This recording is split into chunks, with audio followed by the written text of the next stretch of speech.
Bobby Clark. Bobby has the special art of generating energy right from the inception and getting right to the nerve, the main nerve of things. I am Trevor Prescod, and I will be your chair this morning. To start with the requirements of protocol, I will try to do it to the best of my ability. So I want to say good morning to the Cuban ambassador, the Venezuelan ambassador, all other significant others within earshot of my voice, comrades, brothers and sisters, and including the press. And I want to put the press in the significant others because they are very important to what we are doing here this morning. So I want to say it's indeed an honor to be given the opportunity to share this first historic regional conference of this peace movement. And I believe that we must not underestimate the importance of it. Some people might see it as an experiment. Some might see it as a coming to maturity of the importance of civil society and the impact that the ideas of civil society can have on the shaping of the direction of the future of the world. You know, sometimes we consider ourselves to be secondary to central governments in the various sovereignties across the Caribbean. But at the end of the day, it is not about which structure is formal or informal, but it is where that body of influential ideas emerge. And one of the biggest and strongest weapons that can have a tremendous impact on the direction of the current societies across the region and the unborn societies across the region is the ideas which we all express here today. And other people of a progressive nature will join with us and at least support those ideas. And sometimes the governments of the day are so moribund that there is a void in them that does not allow them to respond to the major public issues of the hour, of the moment.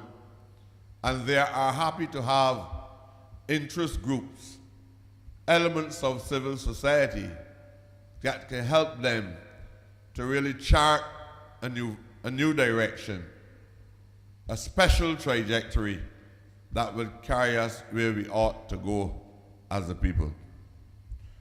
And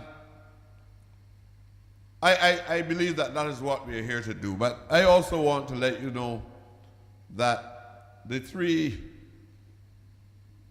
movements for peace who got together a few weeks ago, months ago, to organize this important session, that we are all on a common trajectory. And I am the president of the Caribbean Movement for Peace and Integration, and I think that name speaks loudly and undoubtedly for itself. We are like an umbrella group. We form a canopy that allows for other units They don't have to be massive. We don't have to start off with $1 billion. But the importance of these institutions at this juncture of our history is a must. And if you can start, not just here in Barbados, but across the region, these special units in the various territories of the Caribbean, then we are on our way to creating a more stable and positive Caribbean unit, or rather unification across the region.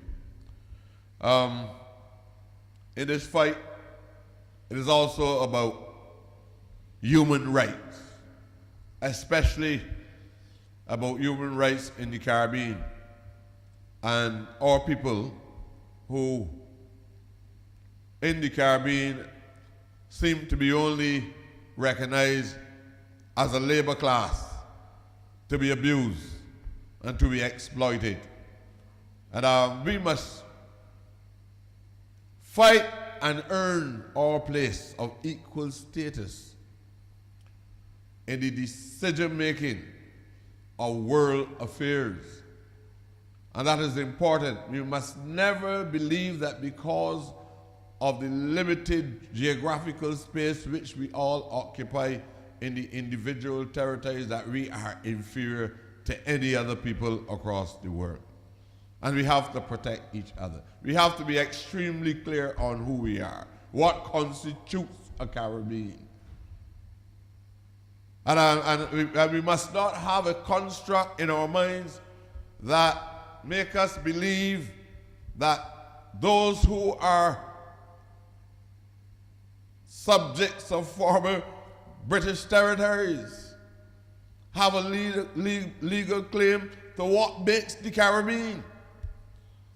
And that our brothers and sisters in the Americas, in the Latin American territories, and that our brothers and sisters who live within the sovereignties that were once French colonies and Dutch colonies and Spanish colonies are not our brothers and sisters. So we must not fall victim to the legacies of colonialism. So we must be extremely clear on where we are going as a people. The CMPI and the other movements are very much attached to the World Peace Council. CMPI, in addition to that, a few years ago, we were fortunate to be given special status at the level of CARICOM. And within my sight is Brother Denny, who visited the CARICOM bodies and on more than one occasion represent the peace movement there. And I think this here ought to be known.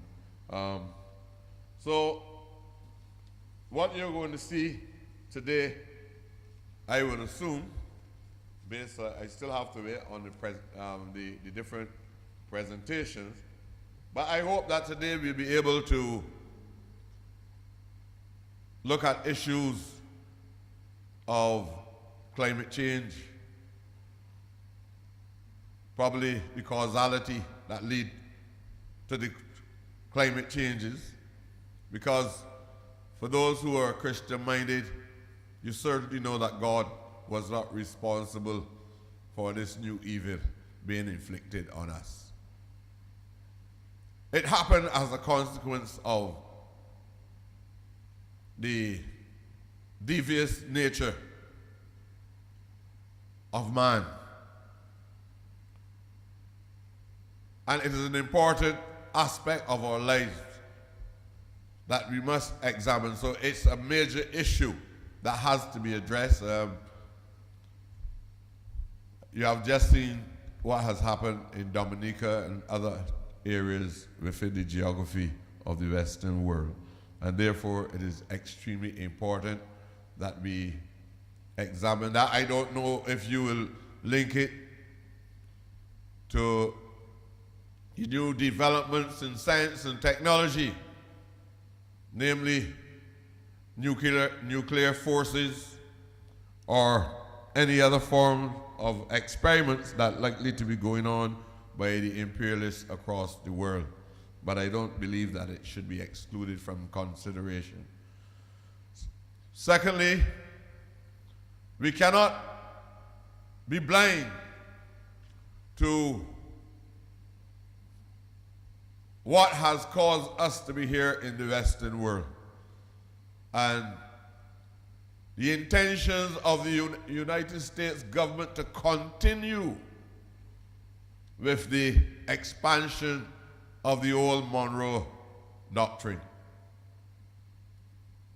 It goes back for many moons, and it continues. They modify it from time to time, but these territories are still the territories that every day the resources, the natural resources of these territories are plundered and raped and abused by mainly the United States of America, but we do not exclude Europe. We cannot exclude Europe. So I believe that these are important issues that we will have to touch. So intervention or invasion, whatever term you choose to use, you know, today we have to touch on those issues because the environment, the social environment, and the economic environment, which drives us into a state of poverty. And to use the term made famous or familiar to most of us, George Beckford speaks of persistent poverty. And what we are witnessing is that every time we believe that we are making progress, there are always these forces by design working to set us back. And sometimes the basis for that is not whether the administration is democratic or efficient, but because people believe that they have a right, a God-given right, to decide which form of ideology ought to direct the lives of the Caribbean people. And our governments, progressive governments, have been trained to put all types of provisions in place to radically transform the lives of our people across the region. And the propagandists distort both the local and international news and try to whip up support. Because even some of us that are part of the progressive movement, as a consequence of this propaganda, from time to time we begin to believe the information that we receive. And that is why I said today that the press is significant as any other institution or individual within this gathering or outside of it. And I am here today positive that this effort will be fruitful, and that apart from strong criticisms of all the dynamics that are occurring within our region, that out of it we can count on some very important concepts and recommendations that can be fruitful in taking our people forward here within the region. And as I said to you, for me, and if there's one thing I would like to be very clear on, that when we leave here today, that we feel as we ought to feel, that we are one family. You can describe it as within the Americas or within the Caribbean and beyond, and beyond. And when I speak about Caribbean people, I'm not only talking about the diaspora, but about the geography of the redefined Caribbean by all the Caribbean people across the diaspora, right? And as one people from one continent, we are one. So I want to, like Bobby, thank all of you for coming out today. It was a little challenging with the traffic and everything this morning for me, and then last night we tried to get everything together. So my apology. I hope that you will accept in those circumstances. So I now want to